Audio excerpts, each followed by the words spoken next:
Have you ever wanted to have an intimate physical relationship with an inanimate object? I'd like to. This fucking sexy beast right here. Oh.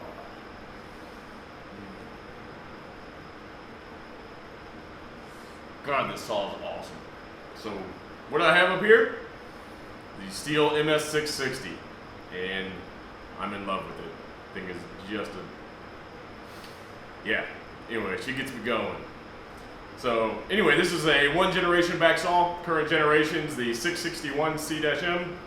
Biggest change on there is the M-tronic carburetor on the new one. But this guy is Stihl's 91.6 cc saw. This guy runs at 7 horsepower, 16.5 pound power head. Gives us a power to weight ratio of 0.4242 horsepower per pound, which is pretty freaking incredible. This is a 36-inch bar on here, the biggest that Stihl says this will take, though after running it, I'm sure it wouldn't have much of a problem running something a bit bigger. Alright, so let's take a closer look.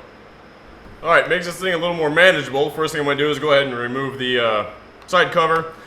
This is Stihl Pro Saw, of course, so you get the nice magnesium frame, magnesium side cover, recoil cover. You can see clearly that this thing has some pretty hefty dogs on here on the bar spike.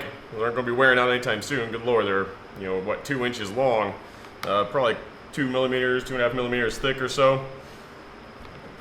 So let's go ahead and take the side cover off. All right, let's take the side cover off. This guy's running a 3/8 pitch 063 gauge chain. This is a pretty brand new one I just put on here, just a couple cuts on it. But so we got the side cover here. Usually a chip deflector just extends down a little bit more. I think it's a little worn. Alright, so we are running a rim sprocket on here. Pretty bare bones on here. You have your chain catcher in case it falls off right there. You got your metal cover here as protection instead of having those polymer wear pads on top and bottom like numerous saws do have. Moving around to the front, exhaust here. As with every saw that comes stock, pretty restricted on the exhaust. I would love to open that up a bit, but not my saw. Do have an adjustable oiler on here, right down there. I always have my oilers cranked up all the way. There's no reason not to. The bar and chain oil is much cheaper than new bars and chains.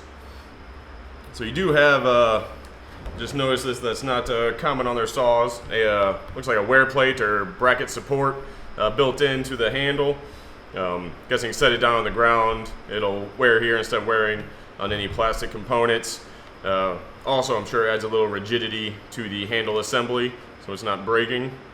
All right, as I mentioned, you have your magnesium recoil cover here. This saw, about 1.5 years old, right about the time they came out with the 661. 661 has the quick release fuel caps, this one does not. So always have handy to have your scrunch around so you can pop those open easily. Does have the Stihl master control lever system, so all the way up is off, down one is run. Hold the throttle, go all the way down to choke, up one, partial choke, tap the gas, where it goes up to run automatically. All right, not quick access, but easy access to the air filter. You can see we have a paper pleated automotive style, gives a lot of surface area, so you could clog this up pretty well and still get enough air in there to run the machine. And then of course, as with just about any saw this size, you do have a compression release up top here, make it start a little easier. And you do have carb adjustments here, high, low on top, and LA for your idle adjustment on the bottom. Anti-vibe is incredibly good on this machine. You can see how much movement we have between the engine housing and the controls. Standard chain brake, last door start handle, takes some of the shock out if you get stuck on a compression stroke and didn't put enough ass into it to make it through. Makes it a little easier on your arm. But that's about it. I'll go ahead and splice in some video of some cuts I did yesterday and show you what she can do. Alright, here we are with the Stihl MS 660.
There you go. Have a good one, humans.